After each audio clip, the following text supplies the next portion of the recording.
You know, there's a fundamental belief in sports. You get what you deserve. And the Sabres players seem to think that this all is based on and resolves around luck, the way they talk, the way some of these guys talk. Bad luck. Oh, it's unfortunate. Oh, that's too bad. Oh, if this had been different, it wouldn't have happened that way. Oh, we're playing well. It just isn't working out for us. You get what you deserve. And until this team realizes that, until this team realizes you have to earn your wins as much as you earn your losses, that you make your own luck, until the Sabres realize that, until they realize that you get results consonant with your effort, this team will continue to be as inconsistent as it has been thus far this year. Hey y'all, I'm Chris. This is the SaberCast, and I'm starting to run out of words when we have these videos. Games that we really should be winning, that we find ways to just throw away. And I have a lot of reasons I want to get to for why we threw this one away. First and foremost is going to be the goaltending and the decision to play the hot hand, as it may be, although with UPL it's more like the lukewarm finger. But, you know, it doesn't all fall on him. I've talked a lot on this channel, but you got to put guys in positions to succeed. Lindy Ruff has objectively failed at that in terms of the goaltending discussion. In terms of various other points of the year when we've needed momentum, he's made some really questionable decisions. So he's going to get the treatment too in this video. We're going to talk about a little bit. Obviously, Owen Power's a big whipping boy.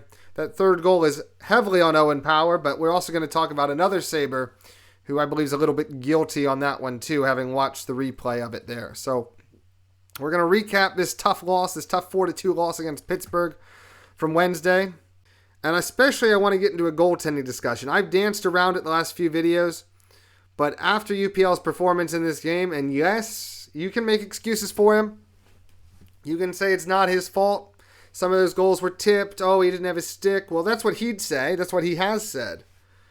But we're going to break it down. We're going to look at each thing, and we're going to look at how, no, actually, he could have done better on all of the situations.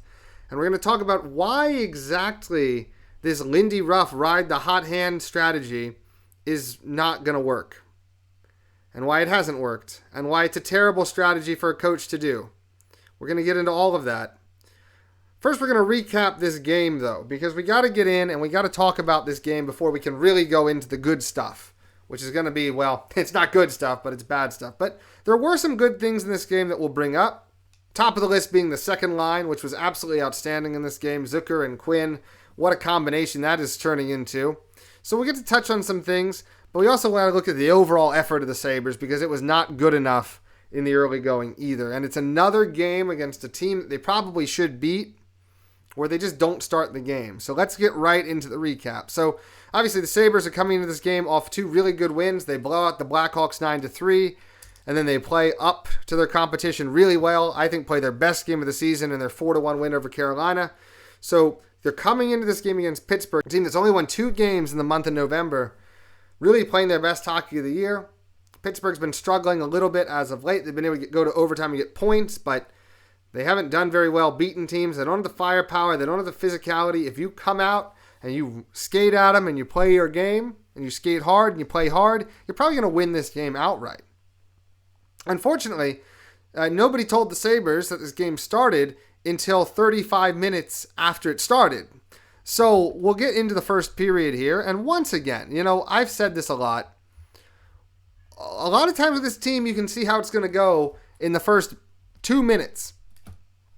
And you could see right from the drop, neither team was skating in this one. Both teams looked very slow. If you had just watched the Carolina game and then you turn this game on immediately after, it looks like a totally different sport in terms of the intensity of both teams. Pittsburgh also not doing anything at the start of this game in that first period. They're not skating very well. Buffalo's not skating very well. But the one difference is that Pittsburgh is finding ways to win the 50-50 puck battles, able to get a little bit of possession, able to get a bit more zone time, but neither team really did very much offensively in that first period. Buffalo would have 4 shots in the first, Pittsburgh would have 3. Pittsburgh would manage a power play in the first period. The only power play of this game and it was a terrible call. Crosby was already down on a knee, and there was contact made with him on the stick, and I think Crosby did one of his world-famous dives, and it got the Penguins a power play. They didn't do anything on it. It was killed off. And it looked like we were going to get out of this first period really with no damage done on either side. It was a very boring period to watch in a lot of respects. No intensity, really slow skating, no grade A chances. And then came, well, Connor Timmins, Matthew Dumba, and UPL. They gave us a mess of a goal, which got Pittsburgh on the board. So we'll talk about it here. This is a offensive zone possession where the Penguins start off working it around the zone. Puck goes off Kozak, goes out to center ice. Timmins takes control, and I don't know what he was doing. I think he didn't realize there was a line change. I think he thought he had guys coming up with him. At the same time, he gets control of the puck. The Sabres are changing because it's kind of the end of the shift, and they're trying to get the next line out there. So Timmins throws it across ice, and it's intercepted by Matthew Dumba. He brings it into the zone. Bowen Byram tries to get a stick on the puck. Dumba's stick and Bowen's stick collide, and the puck flutters into the back of the net. UPL thinks it's going blocker side, but it's coming back glove side, and it goes in the back of the net. Now, in the post-game presser, UPL said he thought the puck went off the stick. Actually, I do not believe the puck went off the stick. What happened was as Dumba was shooting, and Byram's stick was there too, the sticks collided right as the puck was being shot. So the sticks collided, the puck went in a bit of a different direction, caught UPL leaning, and got past him. But the puck had no velocity on it. UPL would not have had an issue with this save if he did not play the style that he does in goal. UPL on this shot was very much committed to a straight-on shot or a glove side shot. He was playing heavily. He was playing Dumba heavily to the glove side. So when he thought the puck was going blocker side, he had to move himself a lot to try to see that puck off. Like, he had to move his entire body because he thought it's going blocker side. And then when it fluttered back, he was overcommitted to that side, and he couldn't get enough momentum back to catch it up glove side.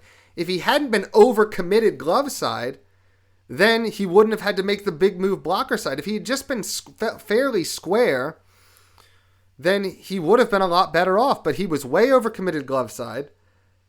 And as a result, when the shot came in, he jumped blocker side because that's where he got the read on it. Now, also, you have to understand, UPL's ability to read pucks has been basically zero this year. He has given the first, in like the Toronto game, very early on, Sabres had a lead.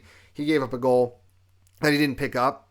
And then he gave up a goal a few games later that he didn't pick up. And then he gave up a goal here, which he didn't pick up. Now, there was a collision, so the puck went somewhere else, but I don't think he read it off the stick. I think he didn't see it off the stick, which is why he thought it got deflected. He thought it was going blocker side, and it ended up glove side. He thought it got deflected off the stick. It did not. The two sticks collided. He thought a lot of things that didn't happen, and the bottom line is he just does not have good release point vision. And if he didn't overcommit himself, it wouldn't have been such an issue, but he was overcommitted, and so he had to scurry to the blocker side when he thought it was going there, even though it wasn't, and then he couldn't stop his momentum to get back glove side. So if he just plays square to the shooter, he's fine. Or if he plays more towards the center of the ice, so he has options, he's fine, but he always overcommits, so he doesn't have any options. He has to jump back one side or jump back the other side. He's a goalie who's always relied on his athleticism, and that athleticism has allowed him to make really good out-of-position saves at various points in his career. In his really good season, he was a top-end goaltender at stopping those high-danger chances. And he was decidedly average at stopping the other types of chances. Since that time, he has not been good at stopping the high-danger chances or really any sort of chances. So even though that explosive part of his game allows him to make difficult saves, he struggles to make the easy saves because he has to be in that primed position to allow his athleticism to take over. He thinks he can cheat because he thinks he can get out of these situations. His quote about that goal was, "You read it, it's going to the blocker side, and the D-man makes the right play to get a stick on the puck, and it goes to the other corner. It's unlucky, but sometimes the bounces go your way, and sometimes they don't." I won't say lackadaisical, but he's not so concerned about it, would be the reasoning there, and that's fine. You know, it was a strange goal. It did come out kind of as a knuckle puck and whatever, but just if you don't overcommit, it's not going that fast. You have time to readjust and make the save. But he way overcommitted to one side, and he way overcommitted to where he read it. So, continuing on there into the second period. The second period was a pretty even period in a lot of respects, but it was heavily dominated by Pittsburgh, I would say, for the first 15 minutes. The Sabres couldn't get anything going. And this is a game, yet again, where the Sabres were bringing out the long passes. They were not carrying the puck through the neutral zone. This is, again, the Lindy Ruff way. He likes the long passes. He likes to try to hit with speed. But that is not the Buffalo Sabres way in terms of our personnel. They need to carry the puck up ice. They are not good enough passers to be able to connect on those long-range chances. They need to carry the puck up ice. And the one thing I thought was interesting, so I believe it was in the second period, the Sabres got a halfway decent chance. They had a pretty good shift, a pretty good rush. The Penguins took that puck when they got control. They stood behind their own net. They took a breather, they got reorganized, and they went up ice. The Sabres have done that plenty of times this year as well, but tonight they really didn't. Whenever they got control of the puck, they immediately tried to force it out of the zone. They didn't try to settle down. They didn't try to settle it down. They didn't try to settle their offense down or kind of come up the ice together. It was immediately out of the zone, try to hit the long ice pass. I guess that was the game plan. I guess they saw something about Pittsburgh that would allow them to do that, but that is not the way you play Pittsburgh. Pittsburgh is a team that likes to gum everything up. They like to get sticks on pucks. They don't let you have those long passes. They don't let you freewheel the puck into the zone. You have to have support whenever you bring the puck anywhere against Pittsburgh. You have to have two guys around so that you can win the puck battles. They take away your ability to score, to make wide open plays and score wide open goals. So you really have to dig in. But what you can do against the Penguins is take them physically because they don't respond well to that. So if you're willing to dump and chase and come in heavy on the forecheck and hit, or if you're willing to carry the puck up with support, and if a guy loses the puck, the other guy's there to back him up, and the guy who loses the puck can throw a check. If you're willing to do that, you're going to be just fine against Pittsburgh. But the Sabres not willing to do that early in this game, really for the first 35 minutes. And after 35 minutes, shots were 11-5 in favor of Pittsburgh.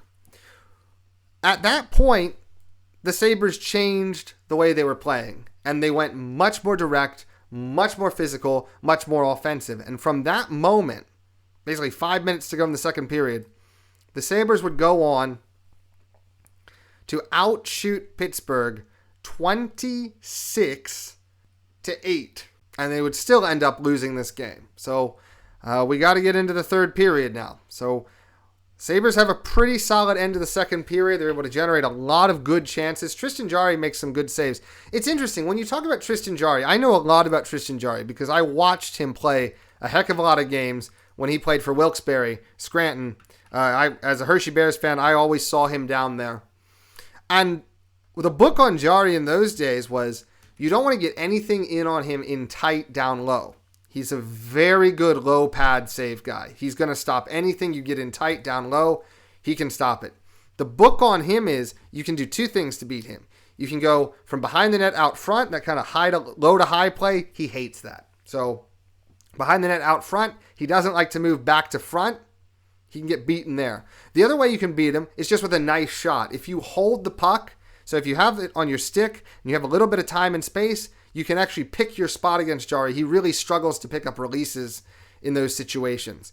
Connor Timmins almost beat him on a shot, actually, early on in this game. I believe it was the first or second period early on. He had a really good chance, and he kind of picked his spot. He actually beat the goaltender, but he couldn't beat the goalpost. So that was an example of what happened. And then when you look at both goals that the Sabres end up scoring in this game, it was kind of that story. So the Sabres are definitely coming into this third period. And I remember thinking, I was like, this is a big third period. If the Sabres win this third period, they will have won a game where they didn't play their best hockey, but they still would have been able to come out victorious. That would have been a big deal. To go to 3 straight on a game where you didn't play your best for 35 minutes, but you were still able to pull through against a team that you should beat. That's what playoff teams do all the time. You know, the day before Thanksgiving, kind of, weeknight game, nobody's really too up for it. These are games that you have to find a way to win because they're the games that will get you in the playoffs. And to the Sabres' credit, they came out when they needed to. Even though they didn't have a great first period, they didn't have a great second period, They were able to bottle that momentum into the third, and they came out firing, and they finally got rewarded 7:20 into the third period.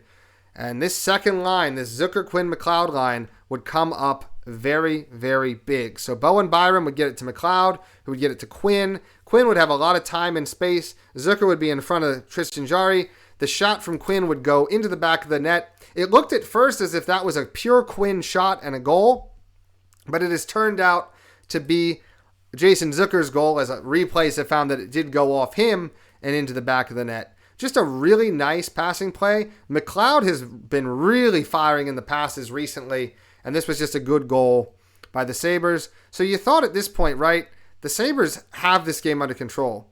The Penguins haven't generated a real scoring chance since that 5-minute mark of the second period. And you're now almost a full 10 minutes into the third period. You're thinking, oh, the Sabres just have to keep going, and they're going to win this game. They're going to find a way to get the next goal. I even felt that. But what happened next was a disaster. 7:51, so 31 seconds after the Sabres score, disaster would strike. This is a shot that comes in from the point. So the shot comes in from the point. It goes off the back wall. Connor Timmins and UPL are looking for it behind the net. It comes off the back wall so sharply and so strongly that it bounces back through the crease. UPL loses his stick. Timmins can't get control of the puck. Shot comes in. It gets blocked by Timmins. And then Rust stays with it, and Brian Rust is able to fire it low to the ice, 5-hole against UPL. UPL did not have his stick. The puck ends up 5-hole against him, and it would give the Penguins a 2-1 lead. And look, you can say a lot about this goal. You can say Connor Timmins knocked UPL's stick away, but bottom line is UPL absolutely panicked on this one. The puck goes through the crease. He doesn't know where it is. He loses his stick. He's upset because he doesn't have his stick. He's trying to find the puck. When the puck is on the opposite circle from where the goal is scored, UPL is totally down in the butterfly. He has the bottom part covered 100%. And then as Rust carries the puck across the zone, he gets out of the butterfly and he's standing up. And he's continuing to stand up. Now that is a very dangerous position because if you're standing up, the 5-hole with no stick, the 5-hole is wide open. And as Rust got into a position in the other circle to take a shot, UPL remained standing up. He could see the puck. It's almost his hand.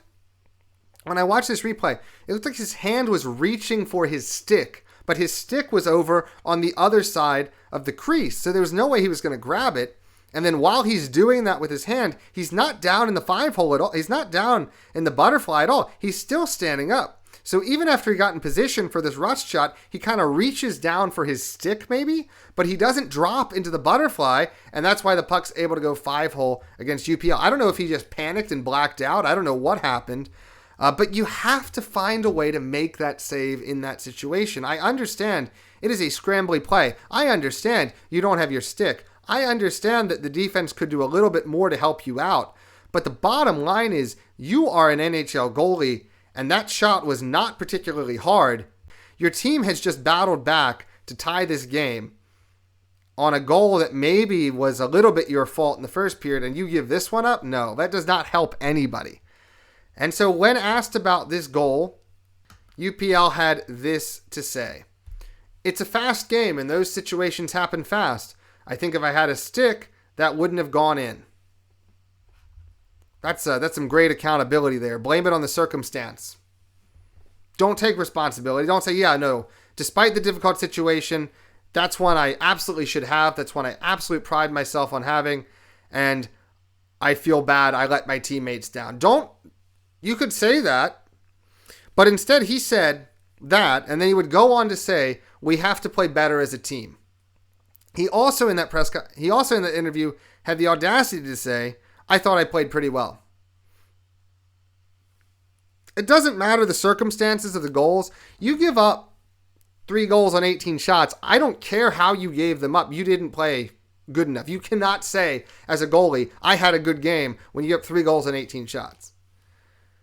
Yes, they could all be bad luck, but your job is to stop the puck. And the top goaltenders in this league, if a puck gets past them, they take responsibility even if it's not their fault. You say, well, I could have made that save. I need to find a way to make that save. Circumstances don't matter. Maybe he's just being honest in that situation, which is great. But I have not heard him take accountability for a single goal that's gotten past him this year.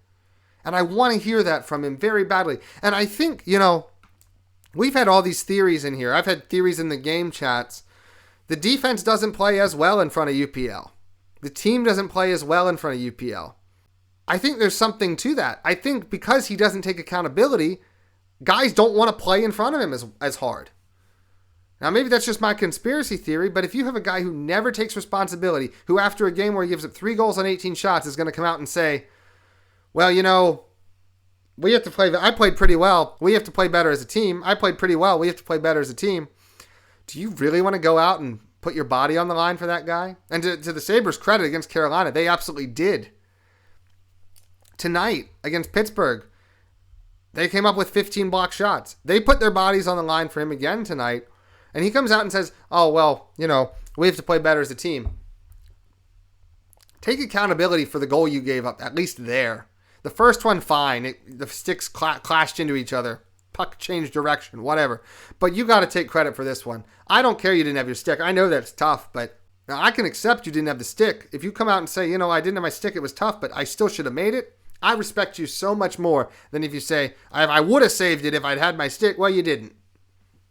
So it doesn't matter. You're talking about something that was non-existent. It's a non-answer. So very frustrated by not just his performance, but the way he acted in the press conference as well. Very, very annoyed by that. And, that is something that these players tend to do on this team. It's not just him. These guys have a tendency when things aren't going well to just say, we got to play better, or things are going fine, or if this hadn't happened, we would have been okay. No, you didn't do it. If you didn't win, you didn't play good enough. Okay? Because you didn't win. Sometimes there's bad luck, but to lose this much, no, it's more of an issue with your actual performance. It can't be bad luck every time. You make your own luck. Especially in hockey, you make your own luck. If you approach the game the right way, you approach the game with effort, you approach the game with respect, you're going to make your own luck. If you think everything's going to be handed to you, if you think you don't have to fight and scratch and claw for every bit of the game, you're going to lose. And that's the thing I think the Sabres are fighting. Some games they come out with that mentality, the proper mentality, and then other games they still come out entitled. They got to choose which one they're going to be. Because this sort of half measure right now, this sort of, we can play sometimes, but we can't play other times, it's going to absolutely torpedo their playoff chances. They have to realize, no matter who you're playing, no matter their circumstances, no matter the way the game's going, the only way to win is to scratch and fight and claw and dig. And if you're not willing to come to the rink and do that, you're not going to win. It's that simple. Anyway, there was another goal coming, and this is also going to get you fired up a little bit because 12:34, the Sabres were still generating chances, but this goal came, and this was pretty deflating. So there's a couple things that happen on this goal. Now, Owen Power is going to get the lion's share of the blame for this one. So you have Erik Karlsson, a pass across to Kevin Hayes coming into the zone, breaking to the net. Gets past UPL. Not on UPL. This one is a 2-on-1, basically. It's just a one-time pass. It's just a pass across that leads to a one-timer. So, yes, Owen Power needs to tie up Kevin Hayes. The fact that he didn't tie up Kevin Hayes sucks. The fact that he couldn't find Kevin Hayes in the first place is really bad on his part. But why did it happen this way? Well, some of the blame on this goal has to go to Josh Doan as well. So Josh Doan, we've talked about. Josh Doan really struggles at picking guys up in the defensive zone. When he has to come back and play defensively as a forward, he really struggles at picking guys who are entering the zone up. When guys get behind him, he loses all vision for them. So this is a line change situation. So the Sabres are changing their line. So as the Penguins repossess the puck at center ice, Tuck and Benson go off. Doan and Kozak come on. So when Doan and Kozak come on,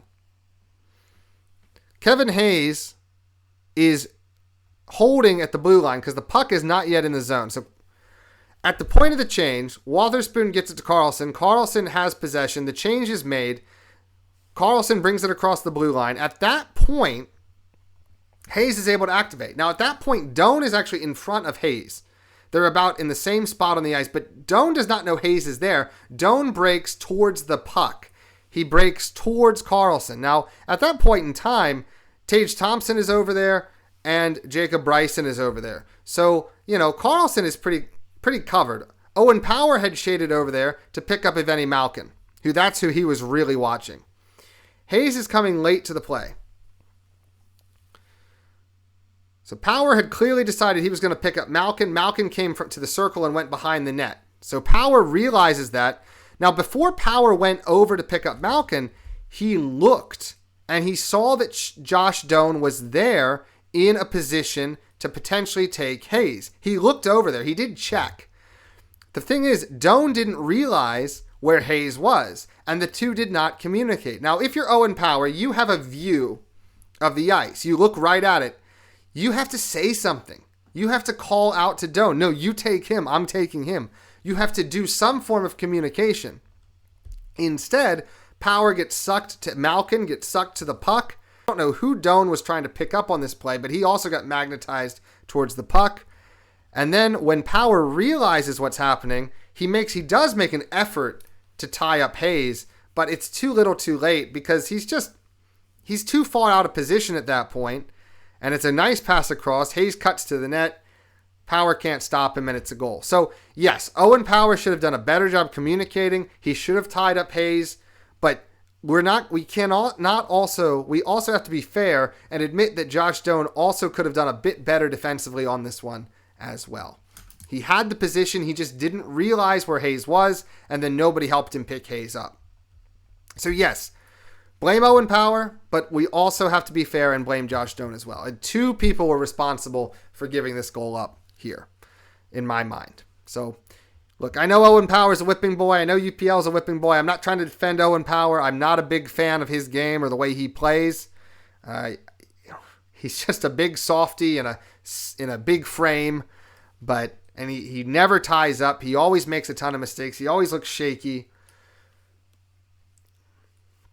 He hasn't developed offensively the way that we needed him to or wanted him to. He's a big disappointment. But on this goal, he's responsible, and also Josh Doan is responsible. We have to be honest when we're assessing these situations. So that's my assessment of it. You can disagree with what you want. If you want to disagree, the comments are always open. We can talk about it down there, so don't worry. I'm happy for any kind of debate or disagreement down there. Feel free. So it's now 3-1 in favor of the Penguins in a period where the Penguins were getting badly outplayed, badly outshot. They'd picked up 2 goals. The Sabres would give us a little bit of hope there. 5:54 gone in the third period. It would be the second line once again. Matthias Samuelsson would have the puck at the point. He'd get it down low behind the net. Zucker would pass it back out, and Jack Quinn would one-time it on a one-time wrister past Tristan Jarry to get the Sabres back within 1. Just a really great play. Jason Zucker has been the man these last few games in terms of just generating offense, and he's making that second line go right now. But it has also really reignited Jack Quinn. Quinn now up to 6 goals on the year. He scored in 3 straight games. And I think you got to keep that line together no matter what at this point. Quinn still has the shot. He just hasn't had someone like Zucker who can go get the puck and set him up. And I mean, if that continues, this could be a really good year and a really good opportunity for a resurgence, or not even a resurgence, just a breakout for Jack Quinn. So hopefully that continues. The one piece of good news from this game.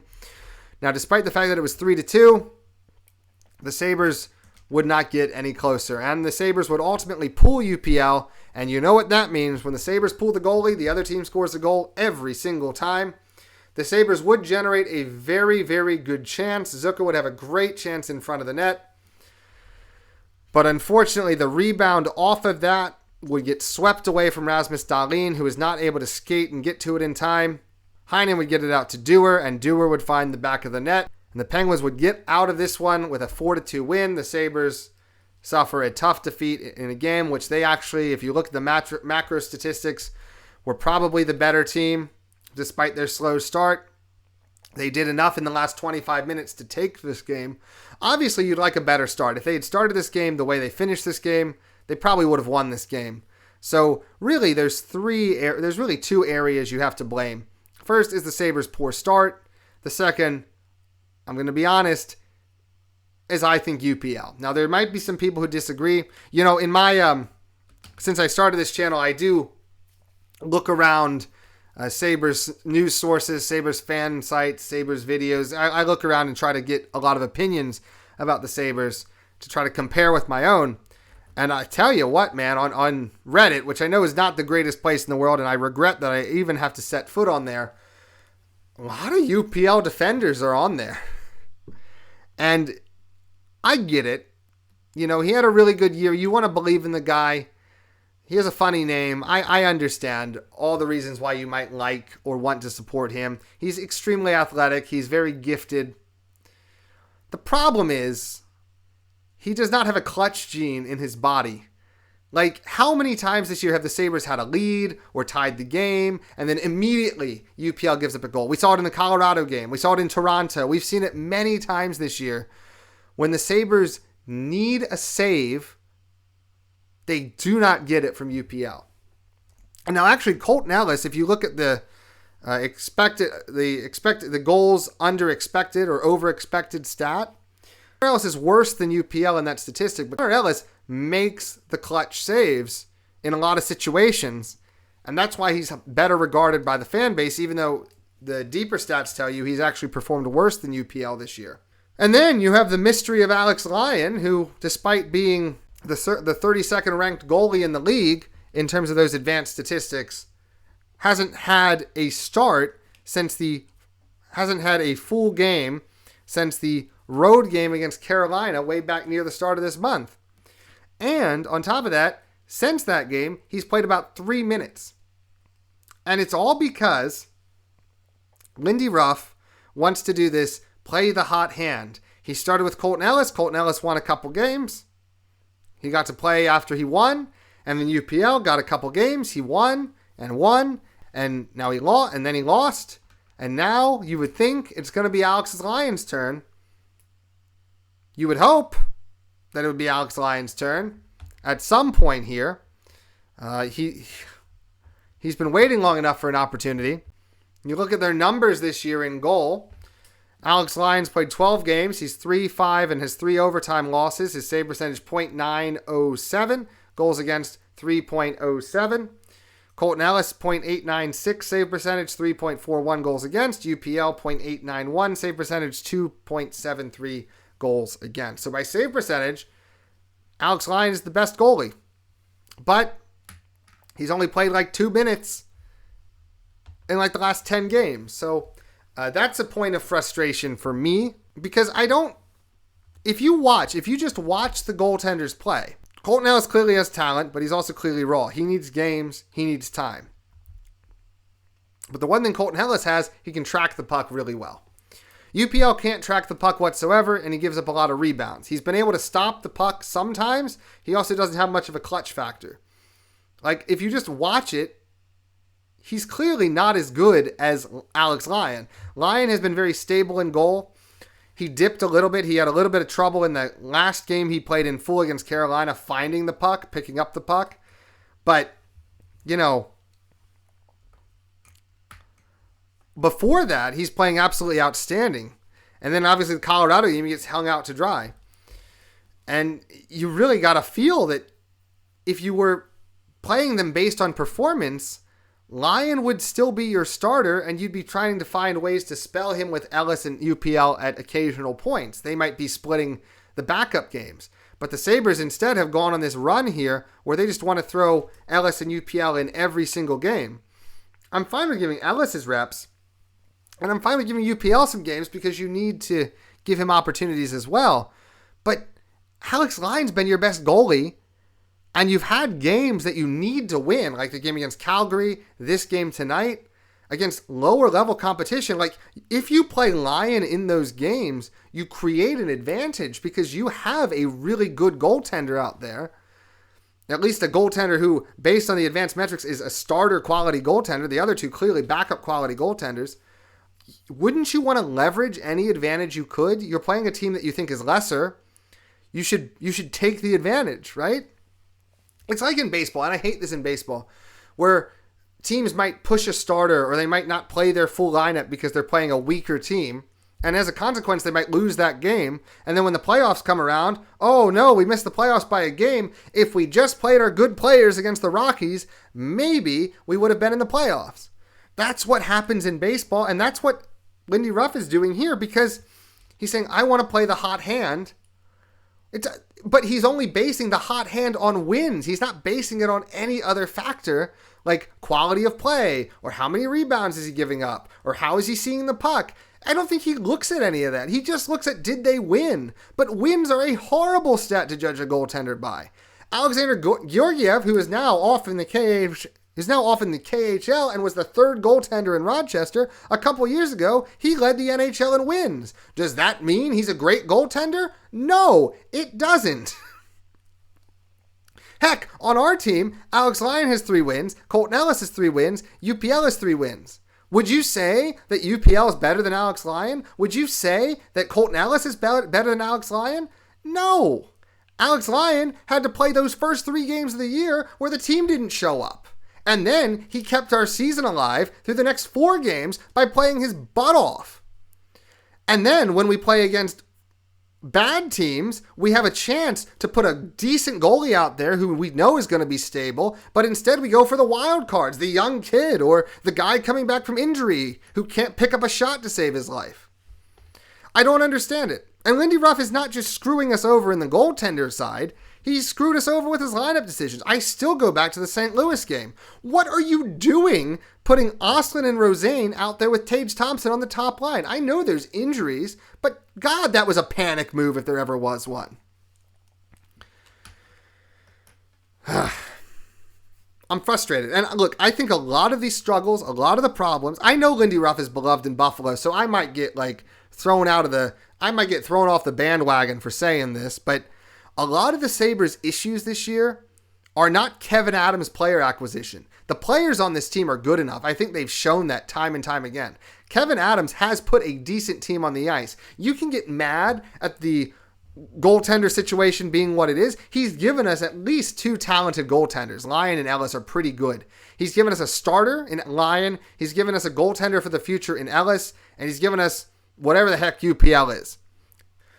You can get on him for the Norris thing, not getting a quality second center to back Norris up when you knew he was made of glass. That's fair, right?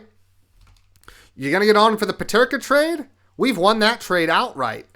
Even though Kesselring hasn't really played, Josh Doan is a revelation, and he's someone we might be able to have control of for years and years if we want to. You're going to get on Kevin Adams for that? Look, I admit Kevin Adams has not been a great general manager. The team has not done what it needs to do. But this season, he did not fail in this roster construction. The failure has been on the part of Lindy Ruff. And again, I know he's beloved. I have great respect for what he did the first time in Buffalo. But the line decisions at times, the way he's thrown lines into the blender, the way he's sent certain players into the black hole, the way he's just playing the hot hand in goal now. And people will defend this by saying, well, that's just the way he works. Yeah, that is just the way he works, but the way he works is not winning games, and it might very well be demoralizing the room. These guys have to play no matter the circumstances, no matter what the coach is saying, no matter what is happening, but he is maybe not the right coach for this group, and that has to be considered too. They are playing much better, and maybe he's contributed to that, but at the same time, a lot of his decisions have contributed to going the other way as well. And how long are we going to wait for these guys to get motivated? If the coach cannot motivate the team, that's a problem. And if the coach cannot get the guys who are on the team to motivate each other, that's also a problem. So I like Lindy Ruff as a coach. I really respect what he did the first time in Buffalo, but that was a different time and that was a different team. And I just don't think he's quite suited for this now. So if you want to come at me, that's fine. If you want to disagree with me, that's fine. But this is just what I'm feeling right now from what I've seen so far this year. The talent level is there. At times, the effort level is there. But some of these lineup decisions have been mystifying. And just playing the hot hand in goal is like saying, I don't know anything about goaltenders. Which is fine. A lot of coaches don't. But doesn't make a whole lot of sense to me. So that's where I'm at.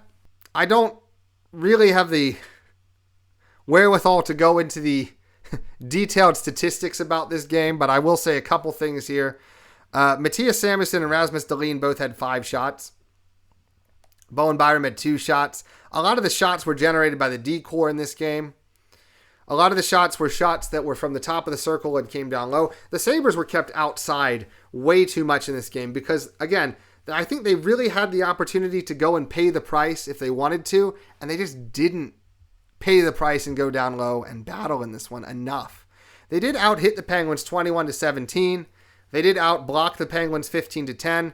They did give away more than the Penguins 15-14, so they had more giveaways. Rasmus Dahlin had 3 giveaways in this one. But you just got to have better performances by the forward groups in this one. The top line was pretty quiet, although I think they contributed in other ways. I wasn't totally unhappy with the way they played, but Tage Thompson did end up with a -3 tonight at only 2 shots. Not good enough on his part. Alex Tuch, 2 shots. He had 4 hits. I like that Tuch is bringing the physical game again. But, again, you need that top line to contribute a little bit more than 5 shots, which is all they contributed tonight. Thompson had 2, Tuch had 2, Doan had 1. They got to contribute a little bit more than just 5 shots if you're going to be a top line. And again, they didn't want to pay the price in this game. They didn't want to go to the high danger areas. Thompson had a bit of juice in the first, but I felt like after he got stripped by Crosby, he disappeared from the game. And again, he does that too often. We need Thompson to be at his best every game because when he's at his best, he is a superstar in this league. It's just he disappears sometimes, and that needs to not happen. The leading hit getter was Beck Malenstein, as usual, with 4. Peyton Krebs picked up 3 hits in this game.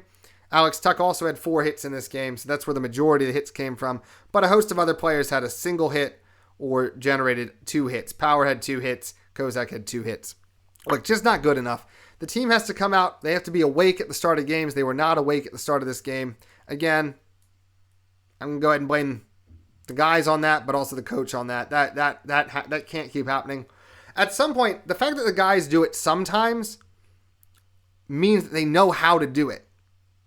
The fact that they're not able to get up for every game, that they're not able to be motivated for every game, even though they can do it, that again, kind of to me, falls on the coaching, falls on the leadership in this group, which is not very good. The coaching and the leadership on this team is sorely, sorely lacking, I think. And that's why there's no accountability. I will say this. One thing Ruff is not doing, he's not holding the players to account. If I was a coach and my player went into a press conference who had clearly screwed up in the game and said, it's not my fault, or says, we're playing great out there, I'd be like, what are you talking about? If you think that's great, you can sit up there for a while. So maybe I'm too old-fashioned with it.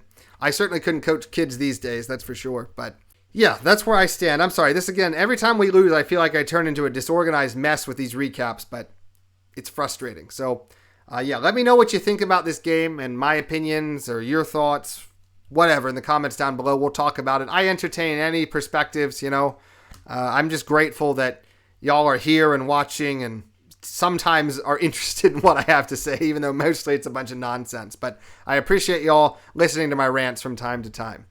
This loss hurt particularly badly because there was some movement in the division. Again, everybody was active in the division last night. And in those games, we had some results that went our way and some results that went against us. To start, the Detroit Red Wings had a big opportunity at home against the Nashville Predators, and they ended up losing 6-3. Really bad loss for them. Tampa Bay Lightning were hosting the Calgary Flames. They made no mistake in that one. They saw the Flames off 5-1 on the strength of a 4-goal first period. The Philadelphia Flyers went to Florida, where Florida's been very good at home, but the Flyers knocked them off 4-2. That's a tough loss for the Panthers. One, they looked like they were starting to get going a little bit, but that's one they will want back. Boston went on the island, took on the New York Islanders, got outshot 45-14, and won the game 3-1. A very frustrating loss that has to be for the Islanders. Swayman is probably the best goalie in the league right now. Certainly by the advanced metrics, Swayman is absolutely the best goalie there for Boston. What a resurgence he has had this year, and he's the only reason Boston is where they are in the standings right now. The Toronto Maple Leafs in Columbus took it to overtime and got a 2-1 victory. So they have moved past the Sabres, and the Sabres are now back in last place in the conference. Montreal was in Utah taking on the Mammoth. They were outshot 34-17, but it doesn't matter if you win. They won 4-3, picked up the 2 points, and they're kind of back out of the doldrums now. The Ottawa Senators were in Vegas. They won 4-3 in a shootout, so they improved their position as well. So it was a case where a lot of the teams on top won, and a lot of teams on the bottom did not win. So the way it currently stands in the Atlantic Division, the Sabres are back in last place, 22 points through 23 games. Toronto, a point ahead, 23 points through 23 games. The Panthers have 25 points through 23 games. Detroit has 27 points through 24 games in 5th place. Montreal in 4th place, 27 points through 22 games. Boston in 3rd place in terms of total points with 28 points through 25 games. Their point percentage would have them 5th behind Detroit, though.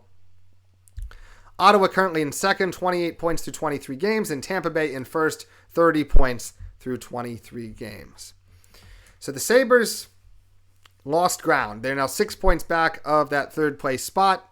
They have 2 in hand on Boston, but they are actually 5 back of Montreal. Montreal has a game in hand on them, so it's really 5 to 7 points out of a playoff spot right now for the Sabres. And losing to Pittsburgh makes this whole road home 4-game stretch a lot tougher. Now a game is gone. They have no points. They still need to find a way to get to 5. They have a home game against New Jersey, road game against Minnesota, and then they come back home to face Winnipeg. So, they still got to get 5 points. We can still hope they do it, but it has now become win your home games and steal a point against Minnesota. So that's where the Sabres are at. That's basically where I'm at. Hope you enjoyed this video. Hope you enjoyed my little rants. If you have any thoughts about what I've had to say in this video, please leave your comments down below. We'd love to hear from you. If you like this video, please leave a like. And if you'd like more Sabres hockey content, please feel free to subscribe to the channel. We would love to have you here. So even though it's hard sometimes, gotta say it. As always, go Sabres. Bye-bye. Happy Thanksgiving, everyone.